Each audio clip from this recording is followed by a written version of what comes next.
दोघांनी आवाज केलेला आहे आणि प्रत्यक्ष फील्डवर जाऊन त्याचं निराकरण कसं करायचं आहे किंवा काय रिअरेंजमेंट काय करायचं. 8 मार्च होतं तर आज 1 महिना होते ते केलं जाईल याचा विषय नाही. काय झालं ते दिलेलं नाही मला. व्यवस्थित झाले 28 मार्च कारण कसं आहे त्याच्याने तुम्हाला पण पत्र दिलेलं होतं. आणि काही तुम्ही म्हणते टँकरचा विषय आहे तर मला सांगा इथे बसलेल्या किती लोकांना आजपर्यंत फोन केल्यानंतर टँकर भेटले का? बरोबर. आता तुम्ही एवढा वारंवार सूचना करून देखील जर काम होत नसेल तर याच्यात आपण समजायचं काय नाही.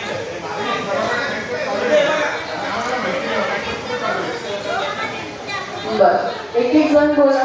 आता तुमचं या विषयावरती बोला.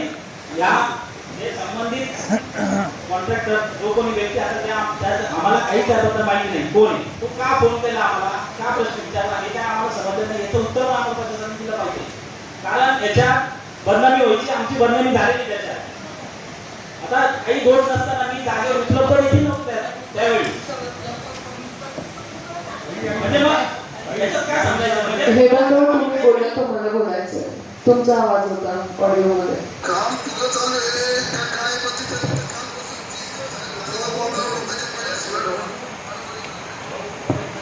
आणि चालतं का असं आता कुठली ती आणणार नाही यार आत्ता नाही 4:30चे सुटले अजून नाही मी तिथेच आलो. ते आता आज कुठली वाटत नाही यार आज कुठली पण तिथं बघ ना 4:30चं ते बाजूचं अर्ध भरून गेलं ते खोदलेलं. अच्छा पाण्याचा का पाण्याचं तिथं येते पाण्याचंच काम चालतो ना. पाणी महत्वाचं आता पाण्याला चिन्ह बाकी काय केलं 3-4 दिवस झाले त्या पाण्यामुळे आम्ही शिवाय ढोकले लोकांच्या. अच्छा आणि इथं एक जबाबदार माणूस नाही. कोणता इथं माणूस एक जबाबदार नाही तिथं. काही आता तिथं फार दिवस सगळ्यांना शिवरायच्या पळून गेले ना असं झालं. पण तिथं कामच करायचं ना नाही. काम करायला तर शिव्या गायकडे म्हणतो. कोणी शिव्या दिला त्याला आमच्या पहिला कोणी दिले असेल आल्यावर आम्ही आलो तिथं आधी गाडी घेऊन तर तिथं तर कोणीच नको तेव्हा. अच्छा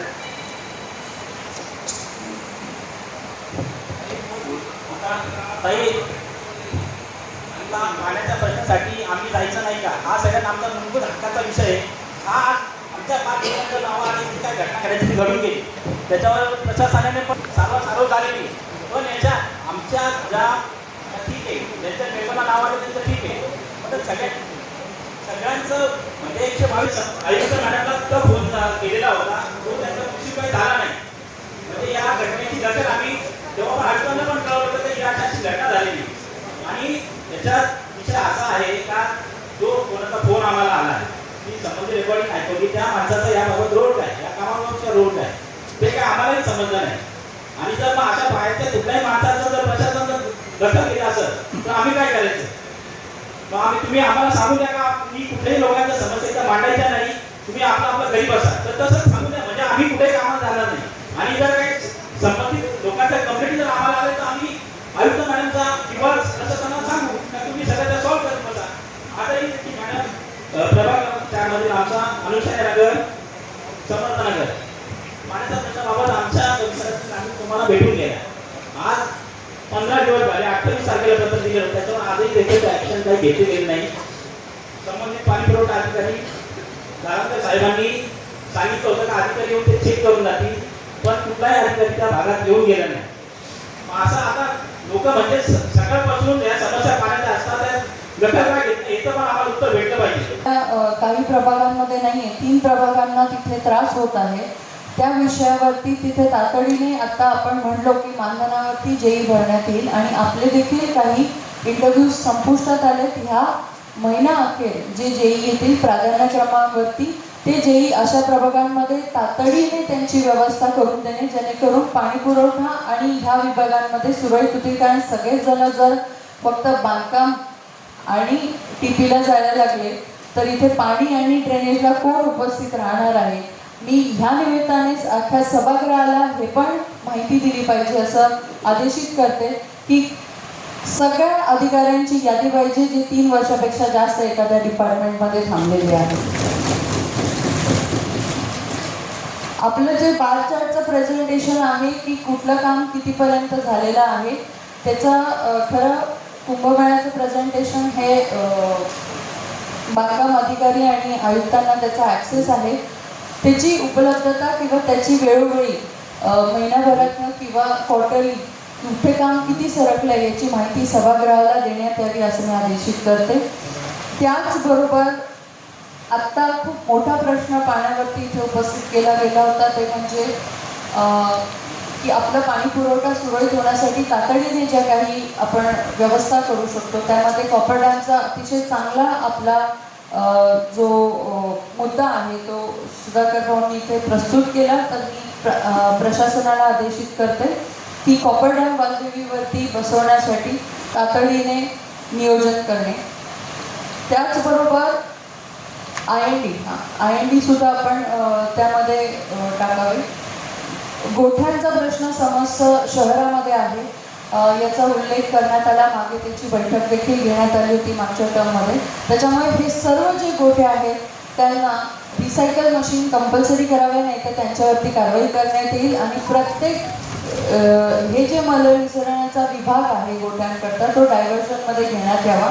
त्याच पद्धतीने इथे आपल्या सर्व सन्माननीय नगरसेवकांनी आणि लोकप्रतिनिधींनी त्यांच्या अधिकारावरती आणि त्यांच्या रोलवरती कोणत्याही प्रकारचा त्यांची गरिमा इथे त्रासदायक आणि अशा क्लेशदायक वेदनेने इथे त्यांनी प्रसिद्ध केली, त्यांनी प्रस्तुत केली. प्रशासनाला याविषयी कोणताही अधिकार नाही आहे की कोणत्याही नगरसेवकाला किंवा लोकप्रतिनिधीला विश्वासात न घेता एकतर्फी ॲक्शन घ्यावी. हे जे घडलेले आहे त्याचा मी महापौर आणि ह्या पूर्ण सभागृहाची प्रतिनिधी म्हणून निषेध व्यक्त करते आणि आपल्या सर्व लोकप्रतिनिधींना विश्वासात घेऊन प्रशासनाने काम करावं. ह्यापुढे हे असं घडता कामा नये. सन्माननीय कुंभमेळा मंत्री गिरीश भाऊंनी यांनी देखील आदेशित केलेलं आहे की असे जर काही फोन कॉल्स त्रस्त इसमाकडनं येत असतील तर आधी तिथल्या स्थानिक नगरसेवकांना, महापौरांना आणि पदाधिकाऱ्यांना विश्वासात घेऊनच प्रशासनाने पावलं उचलावे, नाही तर हे सभागृह पण काही कठोर निर्णय प्रशासनाबद्दल घेऊ शकते. प्राधिकरण समितीबरोबरचा समन्वय जो आहे तो साधला गेला पाहिजे. तर त्याकरता आपण कुंभमेळा प्राधिकरण समन्वय समिती ही स्थापन करणार आणि त्यामध्ये कुंभचा ज्यांना अनुभव आहे असे आपले लोकप्रतिनिधी आणि काही पदसिद्ध पदाधिकारी त्या समितीचा घटक असतील आणि त्यानुसार प्राधिकरणासोबत वेळोवेळी ही चर्चा घडून येईल असं मी या ठिकाणी आपल्याला आदेशित करते. त्याचप्रमाणे इथे असलेल्या कुंभमेळा रिलेटेड भूसंपादनाविषयी आपल्या सगळ्या लोकप्रतिनिधींनी सांगितलेलं आहे की आता त्यात आपण सांगितलं की मागच्या कुंभमेळ्याला म्हणजे 12 वर्षापूर्वी जे शेतकऱ्यांनी भूसंपादन ज्यांचं झालं होतं पण त्यांना मोबदला दिला गेला नाही अशा शेतकऱ्यांबद्दलचा प्रायोरिटीने विचार होईल. त्यांनी जे रस्ते दिले त्याचंही होईल आणि मिसिंग लिंक करता प्राधान्याने जे भूसंपादन करायचे 100 मीटर 200 मीटर असं लोकप्रतिनिधींनी त्या मिसिंग लिंक सुचवाव्यात आणि त्या मिसिंग लिंक प्राधान्यक्रमावरती प्रशासनाने घ्याव्यात. भूसंपादन असेल त्याच्यात अशा पद्धतीने आपले मिसिंग लिंकचे रस्ते झाले पाहिजे. मिसिंग लिंकच्या रस्त्यांकरता पाठपुरावा शासनाकडे आणि गंगापूर रोड, कार्ले रोड याच्याकरता मी स्वतः साहेबांकडे पाठपुरावा करतेच आहे. त्याचबरोबर इथे जो काही प्रश्न निर्माण झाला होता तो म्हणजे जे संबंधित बँकचे अधिकारी आपले आय कार्ड घालून त्यांची व्यवस्था आपल्या अधिकाऱ्यांचे आय कार्ड वापरून त्यांनी काही वसुली केली आणि हे धडधडीत आहे की त्यांनी त्याचा गैरवापर केलेला आहे. त्यांच्या पोस्टचा गैरवापर केला आणि त्याच्यात काही आर्थिक जे महापालिकेचं नुकसान झालेलं आहे त्याचं इथे अधिकाऱ्यांनी देखील त्याबद्दल संमती दर्शवली आहे की नक्कीच त्याच्यामध्ये काहीतरी नुकसान झाले. त्याची चौकशी समिती असली तरीसुद्धा संबंधित बँकेवरती गुन्हा दाखल करायला, त्या कर्मचाऱ्यांवरती गुन्हा दाखल करायला आदेशित करते. त्याच पद्धतीने इथे टेंडर कंडिशन्सचा उल्लेख करण्यात आला की रस्ते जे खोदले जात आहेत आणि नंतर पाईपलाईन सुधारली जाते पण ते किती वेळात सुधारावी याच्याबद्दलचे टेंडर स्पेसिफिकेशन्स कोणत्याही पद्धतीने मेन्शन नाही आहे. तर यापुढे कोणतंही टेंडर जे आपण काढतोय आणि आत्ताचे अस्तित्वात असणारे सर्व टेंडर्स त्या अधिकाऱ्यांना जे काही नुकसान झालंय त्याच्यात मी ऑलरेडी सांगितलं आहे की पाण्याचं नुकसान जर होत असेल तर 5 पटीने फाईन लागणारच आहे.